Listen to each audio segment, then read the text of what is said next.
If this shirt doesn't explain how I feel every week, then I don't know what does.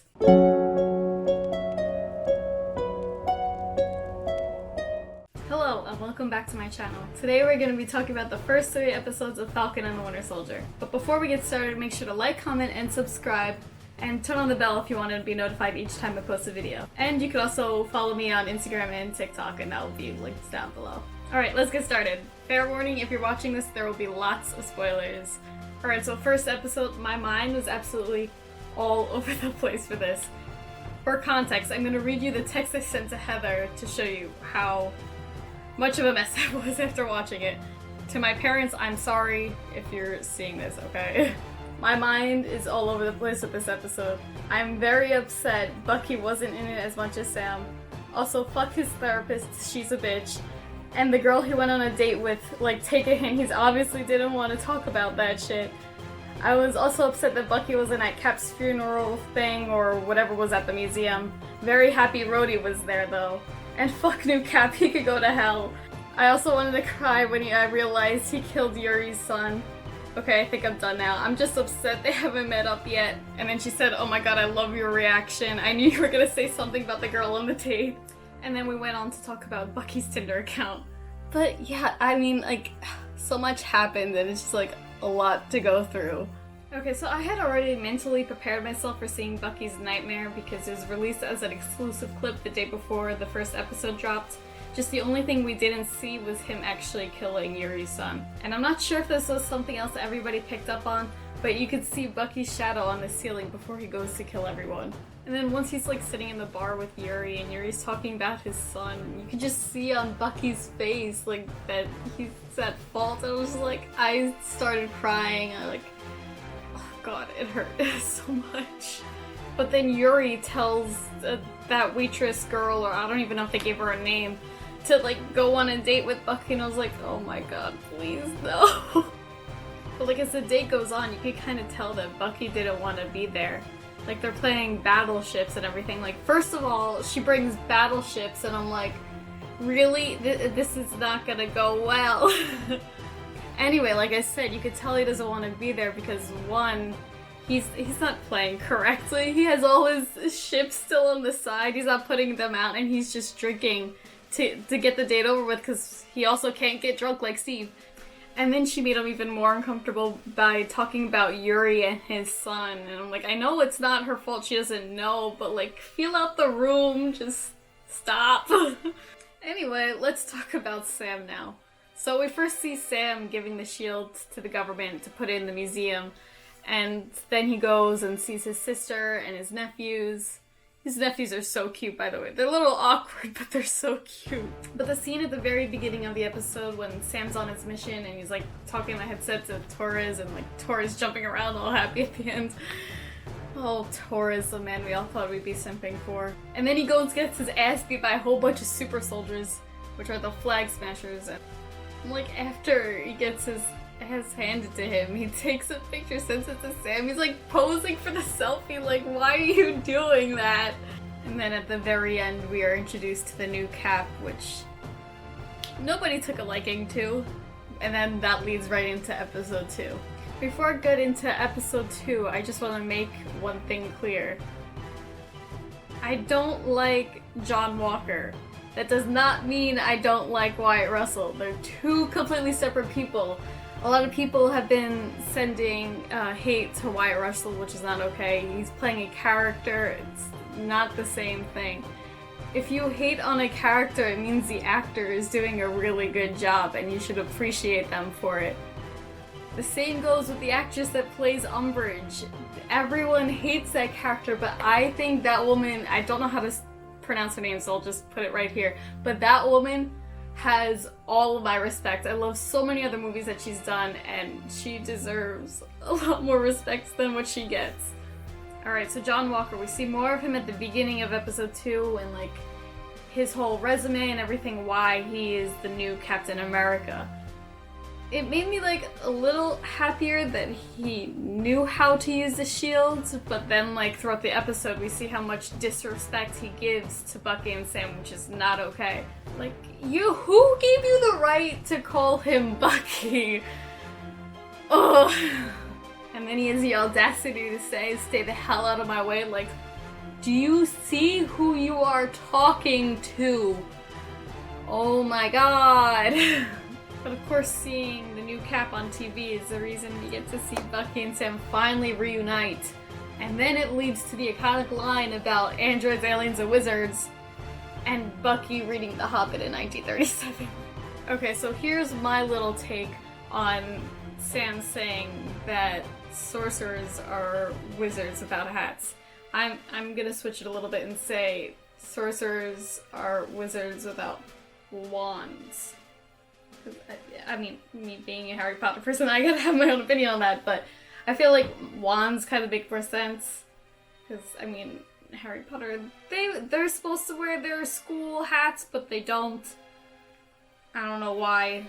They were ugly anyway, they only were in the first movie. But I feel like it kind of does make sense that way. And then obviously the exception being Scarlet Witch, because she's doing wandless magic. Wandless magic is a thing in Harry Potter, it's just extremely hard to do. Honestly, my favorite line in episode 2, though, is when they're walking through the warehouse and they're talking in the headset. Bucky has gone in alone, and he's like telling Sam when to come in or whatever, and Sam just pops in next to him. He's like, "Hello, how are you?" I could not just stop laughing. I had to pause so I wouldn't miss anything. I was laughing for like 10 minutes straight. And then obviously another funny scene is like when they're in couples therapy and they're like having a staring contest and like they're pulling each other closer to each other. It's just way too funny. And apparently that whole leg thing, that wasn't scripted, that was all them. But then it like gets sad quick when they're like talking about Steve and the shield, and like Bucky's saying like maybe he was wrong about you, and if he was wrong about you, he's wrong about me, and it just hurts so much. But then after that, like when they're walking out of the prison, they say that they're gonna go see Zemo, which leads right into episode 3. Remember how I said earlier we all thought we'd be simping for Torres? No, it's Zemo. So then we get into episode 3, which I think has to be my favorite so far. We see Bucky go talk to Zemo in prison, and he tries using the code words on Bucky. And I, for like the whole week before this episode, was like waiting for this to happen. I kind of wanted it to happen to see how Zemo would react to the code words not working. And I was like a little disappointed because I wanted him to have like a better reaction, as if he didn't know that they weren't going to work, but he already knew. I was like, damn. And then we obviously see Bucky help break Zemo out and like slowly tries telling Sam, he's like, "Let me walk you through a hypothetical." Oh my god. And then when they're on their way to Madripoor, we find out that Zemo's rich. And everyone on my TikTok For You page is like, "Yeah, Zemo's a sugar daddy." And I'm here like, it's the fur coat and the dancing for me. And then we obviously see on the plane that Bucky uses Sam's notebook to write down all the names of people he needs to make amends with, and I just thought that was like so cute that he uses his notebook instead of like having a different one. I kind of like suspected that from I think episode 1 when we first see him with the list of names. I was like, oh, I think that's Steve's, and just it being confirmed like made me happy. And then them obviously talking about the list of things that Steve had in there, and if Bucky also went through that list and listened to all the soundtracks and watched all the movies that Steve had written down. And then we obviously get to Lowtown, and Sam's complaining about his outfit and saying he looks like a pimp when he's dressed as a smiling tiger. And like that whole scene in the bar when Bucky's fighting as a Winter Soldier again, I feel so bad for him, but he looked so good. Like that scene makes me conflicted a lot. And after the fight, they go talk to Selby about the super soldier serum and see if she knows anything. And like the fact that like Zemo tried selling Bucky to her is like kind of scared me. It's like, oh my god, like why would he do that? And, like completely forgot, oh wait, this code words aren't gonna work. But then obviously Sam's phone starts ringing.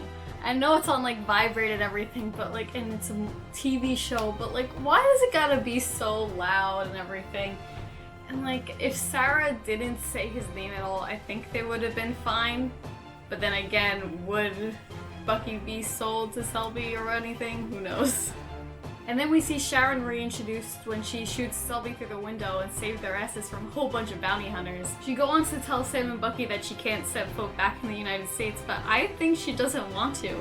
Like, she's a rich hustler, has her own driver and everything, like she doesn't need a reason to unless if she wanted to go see her family.